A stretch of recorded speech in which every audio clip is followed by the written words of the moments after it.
উনি না, নিজে দু অথবা হাজার একুশ বা 22 সালে, 22 সালে উনি ডেস্টিনি গ্রুপের সাথে দুর্নীতির সাথে জড়িত হয়ে উনি 9 বছর 4 মাস, আই রিপিট 9 বছর 4 মাস জেল খেটেছেন। ওখান থেকে বেরিয়ে এসছেন।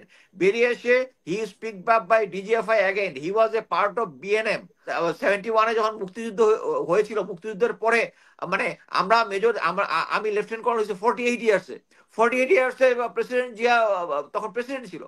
তারা কি আর্মি চালায় নাই? তখন চালিয়েছে। এবং এই সিচুয়েশনে এই যে সমস্ত ব্যাড অ্যাপেল গুলো আর্মিতে আছে, এগুলাকে সরাইলেই আর্মি এবং দেশ আরো ভালোভাবে চলবে।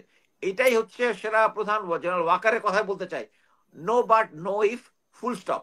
আমি এখানে বলবো যে উনি ওই যেটা বলেছিলেন যে সার্বভৌমত্ব হুমকির মুখে, এজ এ সেনা প্রধান উনি যদি সার্বভৌমত্ব হুমকির মধ্যে দেখে, উনি তো বলবে যে উনার আর্মি প্রস্তুত আছে কিনা, বা এই ধরনের সিচুয়েশন হলে সিচুয়েশন অ্যাভয়েড করার লাগবে। উনি তো ওইটা করেন নাই।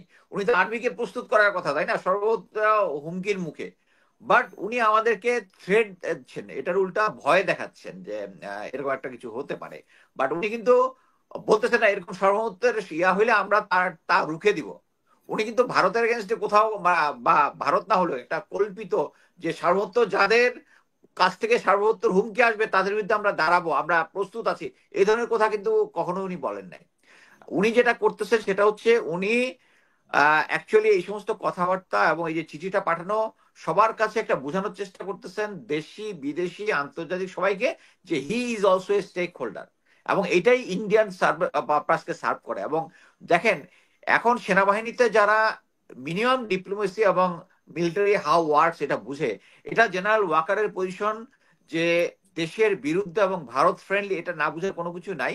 এবং এটার জন্য এখন তারা পয়েন্ট তুলতেছে। আমাকে বিভিন্ন জন বিভিন্ন জায়গায় ফোন করে, আই এম শিওর যে হাসান নাসির স্যারও একই ধরনের ফোন পান। সেটা হচ্ছে যে মিলিটারি কমরেডশিপ এখন খুব ফোর ফ্রন্টে চলে আসতেছে, মিলিটারি কমরেডশিপ। কিন্তু যখন ব্রিগেডিয়ার জেনারেল রহিমকে, মেজর লিয়াকত স্যারকে, তাদেরকে যখন ফাঁসির আদেশ দেওয়া হয়েছিল 10টা, তখন তখন কিন্তু এই কমরেডশিপ ছিল না। 10 জনের ওই অফিসারের কথা আমি নামটা বলতেছি না, যে স্যারকে যখন মকসুদুল স্যার দাড়ি টেনে টেনে ছিঁড়ছিল, তখন কিন্তু ইয়ার কথা আসছিল। যখন আজমি স্যারকে নিয়ে যাওয়া হয়েছিল, তখন কিন্তু ওই কমরেডশিপের কথা আসে নাই। এখন আসতেছে। এবং কারাই কথা বলতেছে, আওয়ামী লীগের যে পুরনো টেকনিক, যাদের মধ্যে দুর্নীতি আছে, সমস্যা আছে, তাদের বিভিন্ন এথিক্যাল সমস্যা আছে, যারা বিভিন্ন কারণে চাকরি হারাইছে বা চাকরির বিভিন্ন স্টেজে ওরা অনৈতিক কাজের সাথে, তারাই শুধু স্ট্রংলি কথা বলতেছে। আমি সরি টু সে, কালকে আপনি যে দিদার স্যারকে নিয়ে আসছেন, আই এম শিওর যে আহ, আপনি তাকে ডাকেন নাই, হয়তো উনি ফোন করে আপনাকে বলেছে, হয়তো বা আমি অ্যাজিউম করি। কারণটা কি, উনি না, নিজে দু অথবা হাজার একুশ বা 22 সালে, 22 সালে উনি ডেস্টিনি গ্রুপের সাথে দুর্নীতির সাথে জড়িত হয়ে উনি 9 বছর 4 মাস, আই রিপিট 9 বছর 4 মাস জেল খেটেছেন। ওখান থেকে বেরিয়ে এসছেন। বেরিয়ে এসে he speak up by DGFI again, he was a part of BNM. আপনি জানেন বিএনএম, আমার মনে হয় আপনার অনুষ্ঠানেও বিএনএম এর পক্ষ থেকে ওনাকে আমার, হ্যাঁ, ডেকেছিলাম।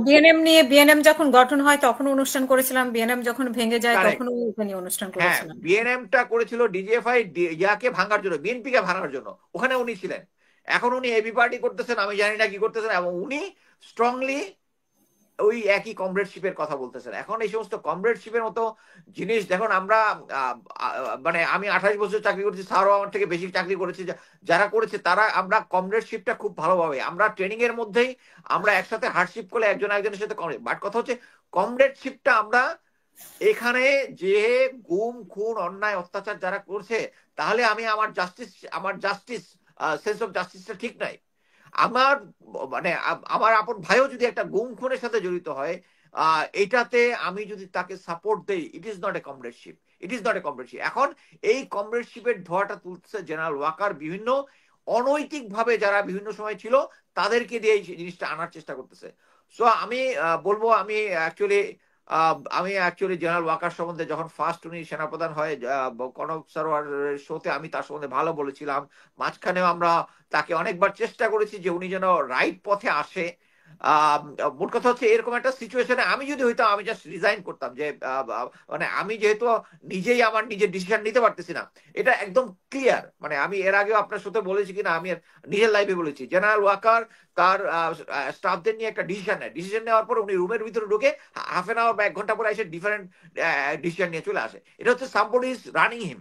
সো এই জিনিসটা আমাদেরকে বুঝারও, মানে আমরা অলরেডি এই জিনিসটা বুঝি, সরকারও আমি মনে করি বুঝি। এবং বাংলাদেশের এই ক্রাইসিসটা সবাই ইনিশিয়ালি বলেছে যে এখন যদি সেনাবাহিনীর মধ্যে এতগুলো অফিসারকে সরায় দেওয়া হয়, আরে যখন 57 জনকে যখন সরায় দেওয়া হয়েছিল তখন কি সেনাবাহিনী চলে নাই? 71-এ যখন মুক্তিযুদ্ধ হয়েছিল, মুক্তিযুদ্ধের পরে মানে আমরা মেজর আমি লেফটেন্যান্ট কর্নেল হয়েছে 48 ইয়ার্সে। 48 ইয়ার্সে প্রেসিডেন্ট জিয়া তখন প্রেসিডেন্ট ছিল। তারা কি আর্মি চালায় নাই? তখন চালিয়েছে। এবং এই সিচুয়েশনে এই যে সমস্ত ব্যাড অ্যাপেল গুলো আর্মিতে আছে এগুলাকে সরাইলেই আর্মি এবং দেশ আরো ভালোভাবে চলবে। এটাই হচ্ছে সেনা প্রধান জেনারেল ওয়াকারের কথাই বলতে চাই, no but no if, full stop. এদেরকে সরাইলে দেশ এবং আর্মি ভালোভাবে চলবে। ধন্যবাদ। কর্নেল দিদারুল আলম আরেকটি কথা বলেছিল যে আপনি বাইরে বসে বসে শুধু সেনাবাহিনী সম্পর্কে বলছেন, আপনাকে উনি দেশে গিয়ে কথা বলার জন্য উনি বলছিলেন। মানে টোনটা শেখ হাসিনার আমলের টোন গুলো হয়ে গেল না যে? আমি আপনাকে বলতে চাই যে আমার প্ল্যান আছে দেশে আসার। আমি আশা করি এই বছর শেষের দিকে আসবো। এখন আমি অ্যাকচুয়ালি আপনি ফেসবুকে আছেন, আমি এই গত বছর অনেক বিদেশে ঘুরেছি ফ্যামিলি ট্যামিলি সহ। আমার ছুটি নাই, আমি তো এখানে চাকরি করি, আমার তো অনেক টাকা নাই, আমি এখানে চাকরি করি। তো চাকরিতে আমি এখন ছুটি পাচ্ছি না, যখন ছুটি পাবো তখন দেশে আসবো। উনি ওনার সাথেও দেখা করবো যদি সম্ভব হয়। ধন্যবাদ।